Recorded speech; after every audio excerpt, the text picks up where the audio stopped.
Уважаемые жители Республики Коми, добрый день. Сегодня на 1 мая у нас в республике лабораторно подтверждено 649 случаев заболевания коронавирусом, и прирост за сутки составил 28 человек. Это к вопросу о том, насколько нельзя расслабляться, и мы должны понимать, что до перелома инфекции еще достаточно далеко.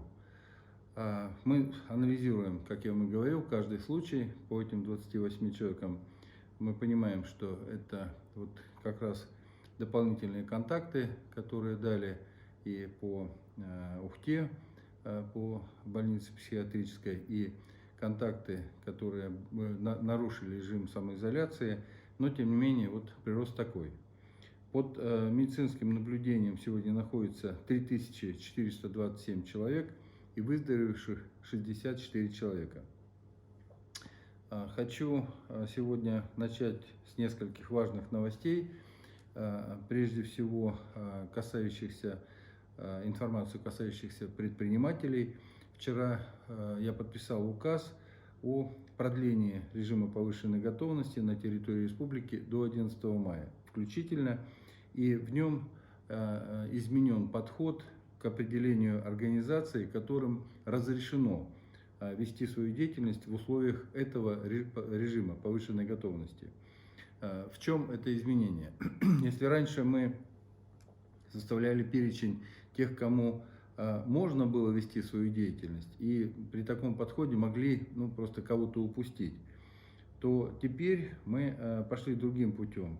Мы четко обозначили тех, кому сейчас вести свою деятельность нельзя. Соответственно, все виды деятельности и все предприниматели, кто увидели в том перечне, где нельзя, себя не нашли, соответственно, этот вид деятельности разрешен.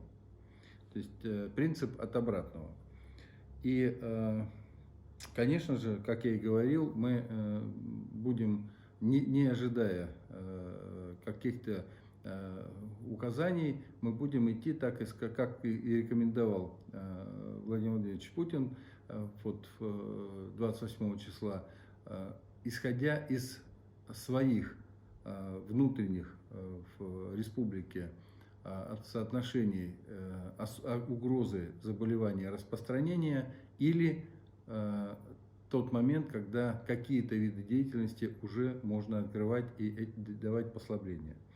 И как пример, вот сегодня по просьбе жителей, вас, уважаемые, мы пошли на встречу по открытию общественных бань, но опять же с определенными оговорками, а именно, это общественные бани, где есть возможность мыться в индивидуальных душевых кабинках.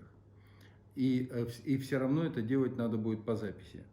Вот те общественные бани, кто сможет осуществить вот такой режим, когда будет запись, когда помыться можно будет в индивидуальных условиях, такие общественные бани, по сути, с сегодняшнего дня, с завтрашнего дня будут официально открыты и начнут свою работу. Еще одна новость. Мной было принято решение о введении на территории республики дополнительной меры поддержки.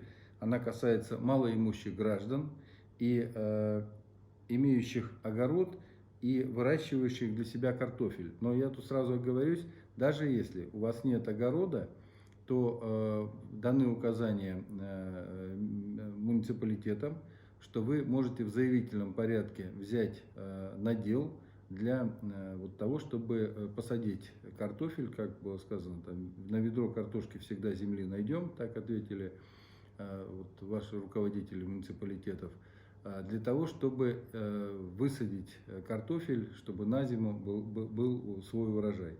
Для этих целей мы выработаем сейчас подход, это сделается буквально в несколько дней, для того, чтобы выдавать деньги для приобретения такого семенного картофеля. И сделаем это достаточно эффективно, с тем, чтобы можно было приобрести картофель не позднее конца мая, начала июня, с тем, чтобы успеть все посадочные работы провести. Ну и у нас сегодня все-таки 1 мая, и 1 мая это праздник, который объединял и объединяет очень многие поколения в республике и в стране в целом. И, конечно же, я хочу поздравить с этим весенним праздником, праздником мира, труда, и сказать, что что бы ни случилось, мы прекрасно понимаем, что труд, он действительно дает очень много и очень важная составляющая нашей жизни. И, конечно, я хочу поблагодарить всех тех, кто трудится честно, открыто, кто гордо говорит, что он хозяин, что он зарабатывает деньги на содержание своей семьи. И пожелать вам ни в коем случае не унывать и знать, что это тяжелое время пройдет, и все вы вернетесь к труду, и в обязательном порядке все восстановится, как и было. И труд, конечно же, это великая вещь, я это прекрасно понимаю. И поэтому как можно быстрее вернуть возможность трудиться, конечно же, мы будем это делать. На сегодня все. С 1 мая. Всего вам самого доброго. До завтра. Будьте здоровы.